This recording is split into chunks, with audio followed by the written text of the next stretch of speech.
The small town of Bridgehaven was quiet, almost eerily so, as Officer Daniel Reed drove down empty streets. The flicker of his patrol car's headlights illuminated rows of aging houses, their wooden exteriors weathered by years of neglect.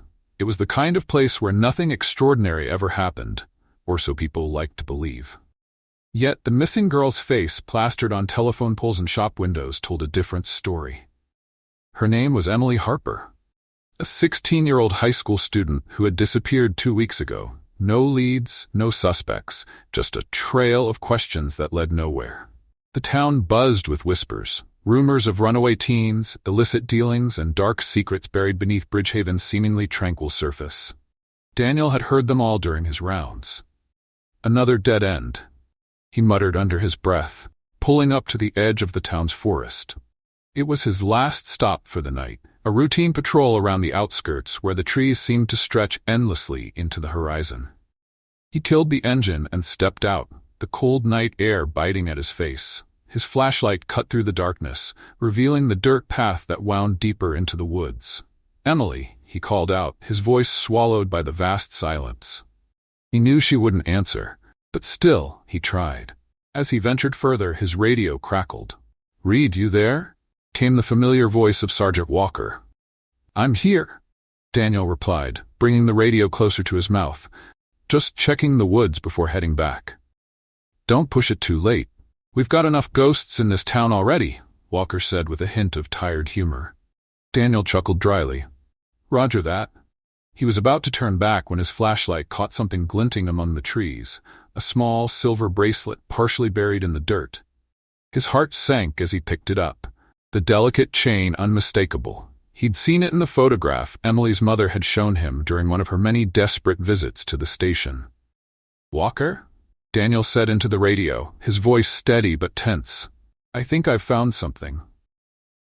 The bracelet was bagged, tagged, and sent to the lab, though Daniel didn't hold out much hope. The Bridgehaven Police Department wasn't exactly equipped for high-tech investigations, and the nearest forensic lab was 2 counties away. Still, it was the first tangible clue in weeks, and it ignited something in Daniel, a spark of determination he hadn't felt in a long time. Back at the station, the atmosphere was thick with tension. Emily's case had drawn more attention than the department was used to handling. Reporters crowded the lobby, their cameras flashing as Chief McAllister tried to deflect their questions. "Officer Reed," a voice called out as Daniel walked through the doors. He turned to see Karen Harper, Emily's mother, her face pale and drawn. "Did you find her? Please, tell me you found my daughter." Daniel hesitated. He wanted to offer her something. Hope, reassurance, anything. But all he had was a bracelet and more questions. "We're following a lead," he said carefully. "It's not much, but it's a start." Karen's eyes filled with tears, and she gripped his arm. "Please, don't give up on her. She's a good girl. She wouldn't just leave." Daniel nodded, his jaw tightening. "We won't stop looking, I promise." As Karen was led away by one of the station clerks, Daniel felt the weight of her desperation settle on his shoulders. He glanced toward the chief's office, where McAllister was watching him through the blinds. The unspoken message was clear: find answers, and find them fast. The next day, Daniel decided to dig deeper into Emily's life. He started at Bridgehaven High, where her teachers and classmates described her as quiet, studious, and kind.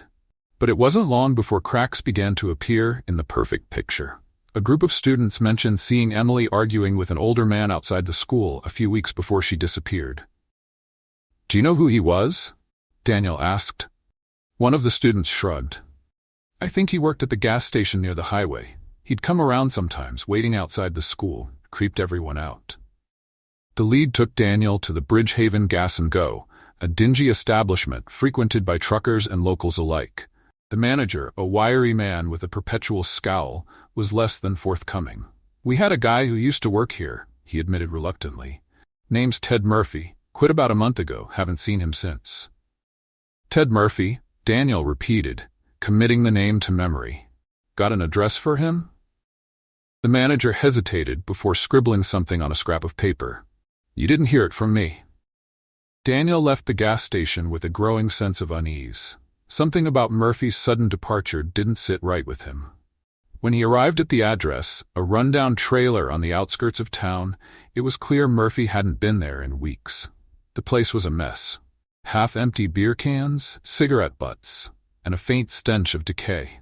But what caught Daniel's attention was the map pinned to the wall, marked with red circles around several locations in the town, including the school and the forest where he'd found Emily's bracelet. Word of Daniel's discovery spread quickly, and the town was abuzz with speculation. The press latched onto the story, painting Murphy as the prime suspect. Yet, something about the narrative felt too easy, too convenient. Daniel's gut told him there was more to the story. His doubts grew when he received an anonymous tip, an email with a cryptic message. "Murphy's a pawn.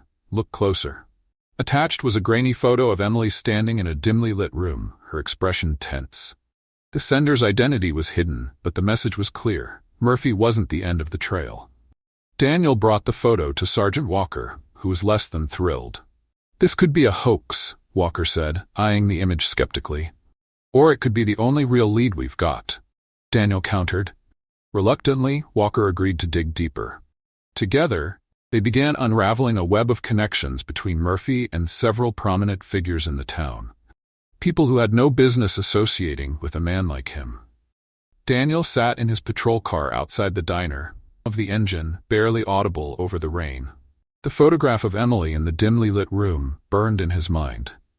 Every lead seemed to unravel another layer of deception, and each step forward felt like walking blindfolded into a maze. Sergeant Walker's voice crackled through the radio. "Reed, you there?" "Yeah, I'm here," Daniel replied, gripping the steering wheel tighter. "You're not going to like this. I pulled some strings and found out Murphy wasn't acting alone. He was tied up in some shady business with local contractors, big names. Money laundering, illegal construction permits, the works." Daniel sighed, glancing at the diner. Inside, he could see Karen Harper sitting at the counter, her hands trembling as she sipped her coffee. She had been coming here daily, hoping for news, but Bridgehaven's slow churn of justice hadn't offered much comfort. "You think it connects to Emily?" Daniel asked. "Not sure yet, but there's too much overlap to ignore. Watch your back. These people don't play around." Daniel acknowledged the warning and cut the engine.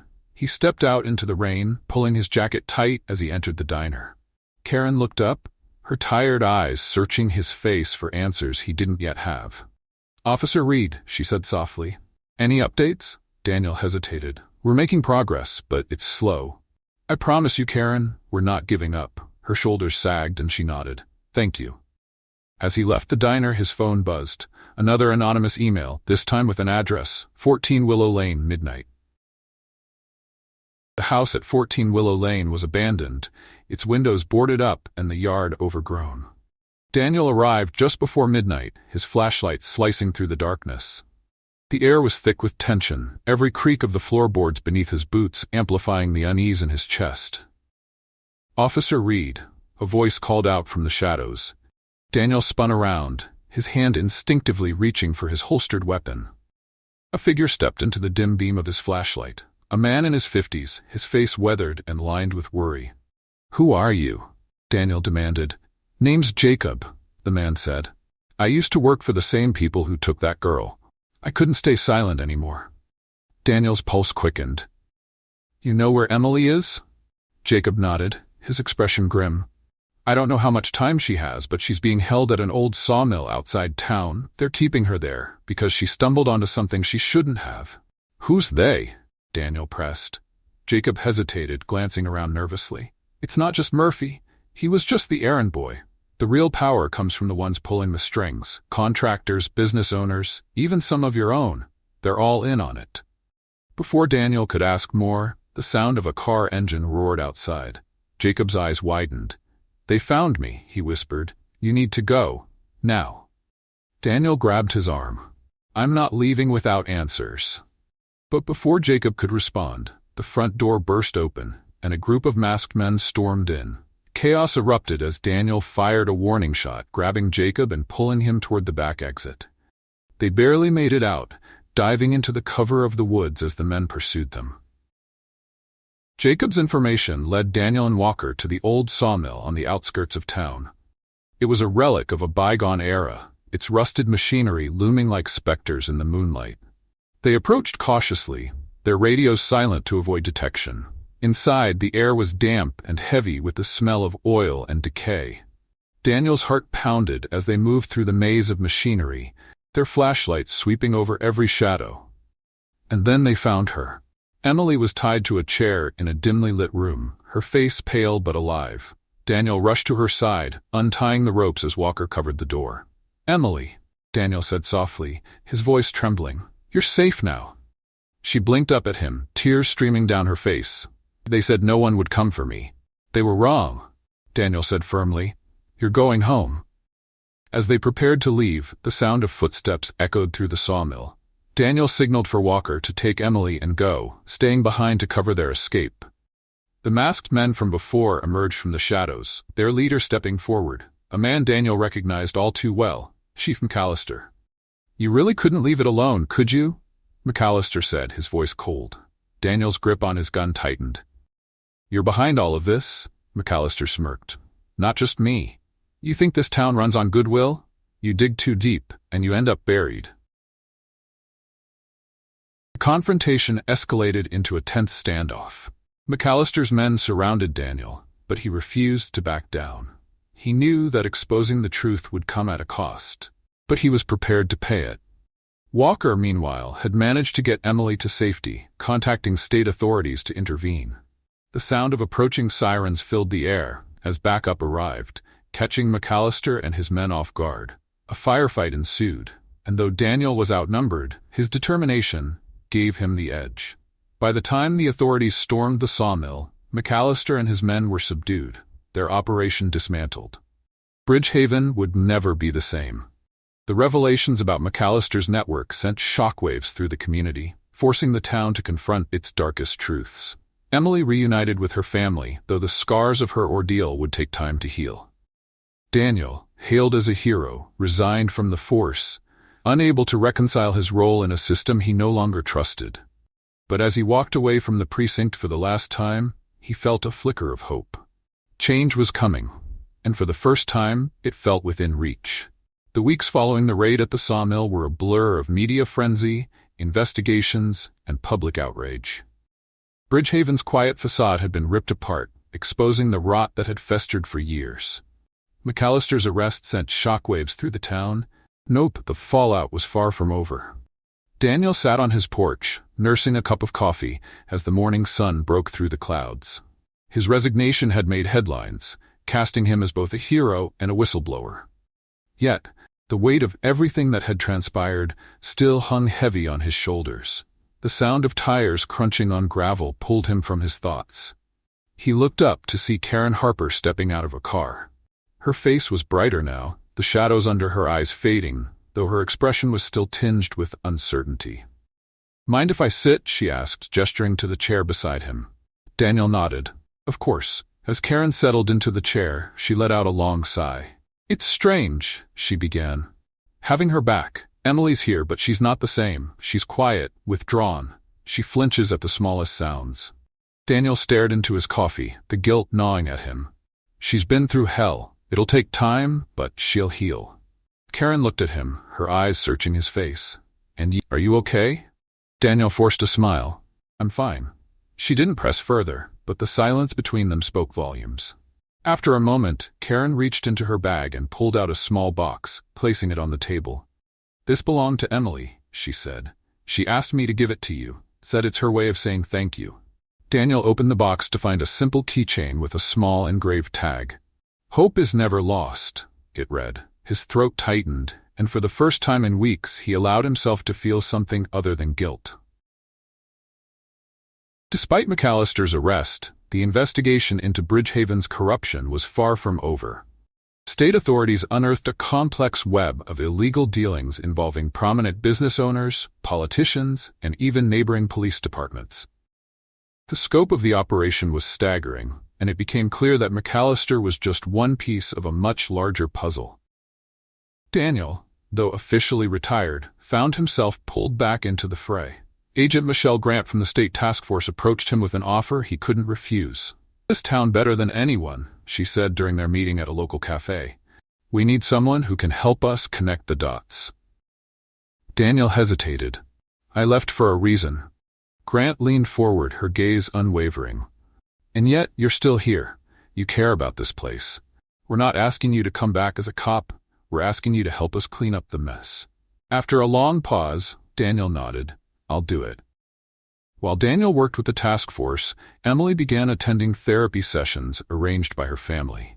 Her counselor, Dr. Elise Hart, quickly realized that Emily wasn't just a victim of her kidnappers, she was also holding on to critical information. During one session, Emily finally opened up. They talked about plans, she said, her voice barely above a whisper.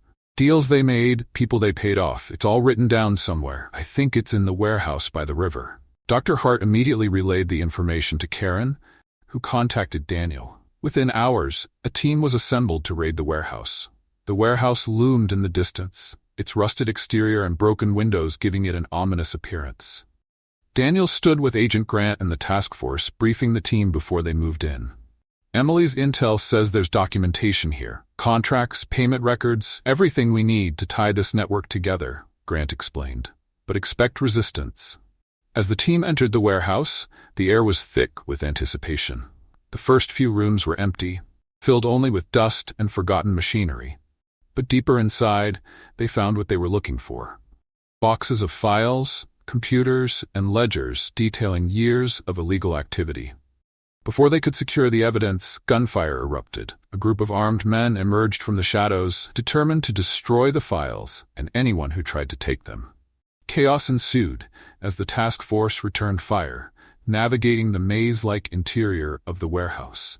Daniel found himself face to face with one of the attackers, a burly man wielding a crowbar. The fight was brutal, but Daniel's training gave him the upper hand.